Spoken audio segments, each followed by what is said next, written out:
以前投资本金比较少的时候，总是觉得，买股票赚钱的速度好慢哦，为什么有些人几天之内就能赚进好几万元，有30-50%甚至100%的报酬率呢？于是除了投资一般股票外，后来我也开始关注其他金融商品，其中选择权是我直到现在都还有操作的一种赚钱方式，甚至曾帮我1个月加薪4万多元。因此本期影片将以相对简单易懂的说明，带你认识选择权这个能以小博大的金融商品，包括第一，选择权的原理是什么，以及第二，选择权的4个象限代表什么意义，以及第三，我喜欢的选择权赚钱方法以及使用时机。如果你对这个金融商品感兴趣，想了解它的魅力，就看下去吧。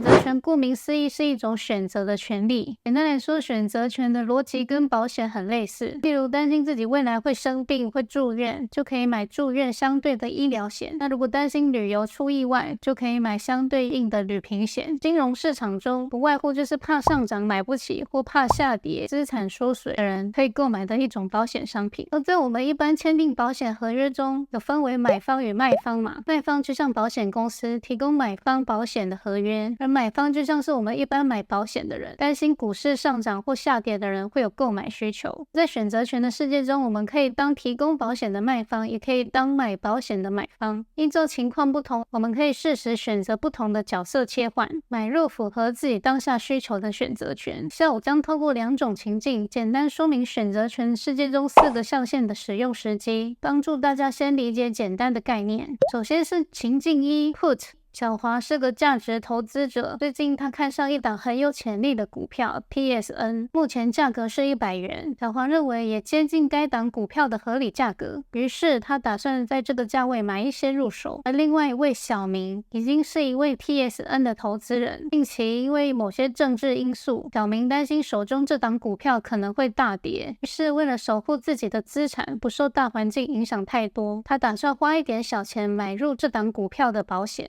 小华便向小明提供了一个保险合约，合约注明，如果 PSN 在1个月内股票跌到100元以下，小华愿意以100元的价格买入，但如果小明想买这个合约，需要先支付20块钱的保险费。这时小明心想，好像可以，这样我就不用担心我手中的股票下跌了。而小华心里想的是，反正我本来就觉得相较于未来的价值，100元已经是很不错的价格，即使现在我以这个价位购买，长远来看还是很划算。况且如果没跌，我还能直接赚到买方付的保险金20块钱，不管下跌或上涨对我都有好处。于是这个买卖就成立了。情境2后，小丽现在手中已经拥有 TSN 股票 ，TSN 股票目前300元。小丽心想，这只股票的价格已经够高了，我想可以准备卖掉获利了结了。而另一位小美是个社会新鲜人，对投资颇有兴趣的她，最近看上 TSN 这档股票，也看好未来会持续上涨。可惜目前的她还在存钱，预算不足。于是小丽向小美提供了一张保险合约，合约注明，在未来1年内，不论 TSN价格上涨或下跌，都可以用300元的价格向小丽购买 TSN。但如果小美想要这张合约，现在需要先支付20块钱。这时小美心想，有了这张合约，我就不用担心股价越涨越高，永远买不起了。而小丽心里想的是，反正我本来就打算用300元的价格卖出获利了结，即便未来它上涨，我也觉得300元就赚够了。那如果股价跌破300，那么在市场买的价格就比这张合约低了。到时候小美要买也会直接在市场买更划算，也不会来找我履约，我就净赚20元了。以上2种故事情境其实就是选择权的4个核心概念，分别为买权、卖权、买方、卖方4个象限。一般来说，我们透过选择权赚钱时，就是以上4种角色的切换，根据情况不同，我们可以判断当下哪一种操作对自己最有可能获利，便可以适时切换我们的角色。而这就是选择权的精妙之处。以下我们就详细透过故事中的4个角色来一一说明选择权的4个象限。从刚才的故事可以了解，选择权主要就分为2种合约，第一种是 Put 合约，也就是情境1的小明与小华，而另外一种就是 Call 合约，也就是情境2的小美与小丽。首先我们先讲 Put 合约。Put 合约中的买方，也就是小明这个角色，手中原本就拥有某只股票，因为担心这只股票价格大跌，所以有些投资人会为了保护资产不受太多影响，而购买一张保险。这张保险合约就是这张红色的选择权单。选择权单就像平常我们买保险合约时，上面会注明，如果在某段期间发生什么什么事，那么卖方会理赔多少多少钱。而选择权也是一样，合约里会注明，如果在某段时间内股票跌超过多少钱，故事中是以100举例，那么卖保险的那一方便会履行什么什么承诺，在选择权世界中就是买股票的承诺。所以这个买方角色的特点是，只要付一点保险费，便可以在合约约定的期间内保护自己的资产不会大幅缩水。而这种操作的特点是风险有限，因为它的付出成本顶多就是亏了买保险的合约金，但报酬可能较高。而这个合约中的卖方也就是小华这个角色，因为这个投资人心里原本就觉得这个100元是合理价格，他愿意以这样的价格买下股票，所以签下这个合约对他来说没有损失，还能白白赚进买方的合约金20元。而在合约期限内可能会有2种情况发生，第一种是股价没有下跌超过100元，那就代表什么事都没有发生，合约到期后这位投资人就能重复动作，持续的卖这张保险，持续赚合约的权利金。另外一种情况是后来股价有下跌超过100元，也就是履约价，那么也符合自己原本就想要以这个金额买股票的初衷，所以投资人也并不会觉得吃亏。因此这个卖方角色的特点是，投资人原本就想在某个价格买入股票，但他可以透过选择权的操作再多赚一些权利金。对于风险与报酬，属于风险较高但能马上赚钱的项目。以上就是 Put 这种合约买卖方的特点说明，或许你已经可以感觉到这种方式就是各取所需，依照情况不同可以选择适合自己的策略。接着介绍另一种扣合约。扣合约的买方也就是故事里的小美，想要买某只股票参与股市获利，但因为资金或预算不足，所以便考虑花较少的钱购买一张选择权合约单。合约内容是在约定时间内，不论该股票的价格上涨或下跌，都可以用目前的价格或约定好的价格购买该股票。故事里是以300元举例，也就是说不管这段时间内股价是涨超过300或跌破300，小美都可以拿着这张单子用300元买股票。因此如果未来股价真的上涨超过300元，可能股价涨到400元，那代表这张合约单也变得更值钱，因为合约注明不管怎样都可以用300元的价格买股票，所以这张合约单也变得更值钱。但相对的，如果股价下跌跌破300，那这张合约单的价值也会缩水，变得不值钱。所以这个角色的特点是付出一点保险费就可以在约定时间内锁住股票价格，属于一种风险有限，因为他付出的风险付出的成本就是买合约的保险费，而报酬可能较高。接着是这个合约的卖方，也就是故事里的小丽，因为手中原本就持有这档股票，而且本来就打算以300元的价格获利了结，所以他刚好可以提供这种保险服务，在约定时间内，不论该股票上涨或下跌，都可以用约定好的履约价，也就是300元买卖该股票。这样的话，对这位投资人来说，这张合约他可以马上赚到买方付的保险金。之后合约期间一样可能会发生2种情况，第一种是如果在期限内股价上涨超过300，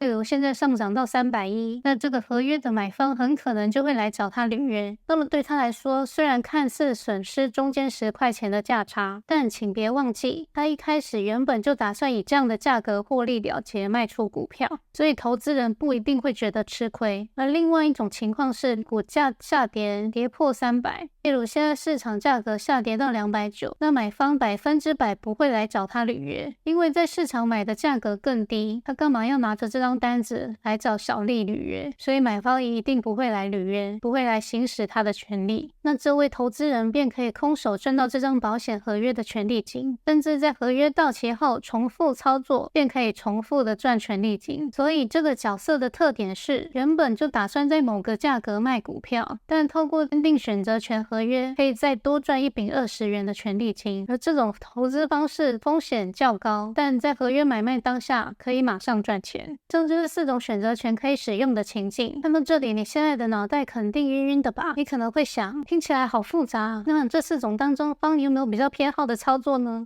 其实有的。作为一个偏长期的投资者，竟然会被这种衍生性金融商品的魅力吸引。所以以下我分享我喜欢的其中一种选择权操作方法。方式就是 Put 的卖方，也就是故事中小华的角色，类似于保险公司的角色。因为我个人比较偏好滚雪球的投资方式，所以有时候看到喜欢的股票在相对低点的价格时，就会考虑用这样的策略操作。例如，假设我心中台积电 ADR 的理想价格是$100好了，那它跌至将近100元附近时，我便可能会考虑 sell puts 这种方式。合约内容是，如果在某段时间内股票跌超过100元，那么我将会承诺以100元买下台积电 ADR 股票。这样的话，我卖出这张合约的同时，便可以立刻赚到对方的保险金，也就是权利金，可能几十块美金。之后在合约期间内，就像前面说的，可能会有2种结果。第一种，股价真的有低于100元，那买方很可能会来找我履约，因为假设现在市场价格是90元，而我的合约中答应他以100元的价格向他买，那这位买方基本上一定会来找我行使他的权利，而届时我便会顺利买到我当初原本就想要买的股票，而我原本就认为100元是合理价格。第二种情况，这段合约期间内股价没有低于100元，那么买方一定不会来找我，因为在市场卖出股票的价格就比我出的100元价格更高了，可以买这个合约的投资人100%不会来找我履约。那合约结束后，我便可以重复操作，重复赚保险权利金，直到我顺利买下股票。总结本期影片说明了关于选择权4个象限的使用时机，并在影片最后分享其中一种我会使用的投资方法。前面提过，我其实是一个偏长期的投资者，因此其实大部分的部位还是放在买股票与 ETF 比较多。目前选择权对我来说比较偏向短线的操作，毕竟我认为它也属于风险比较高的商品，所以相较于买卖一般股票，我自己是只会规划一小部分的资金在这里。最后也再次提醒，投资一定有风险，如何透过学习控制风险将获利最大化，我认为是所有投资人一辈子的课题，也请保持独立思考，避免跟风。好了，以上就是本期内容，分享我个人对于选择权的理解。如果大家有更好的操作策略或赚钱方法，欢迎留言与我交流。另外想了解更多我的赚钱心法，也可以预约我的对谈或领取我的电子书。那我们下次见，拜拜。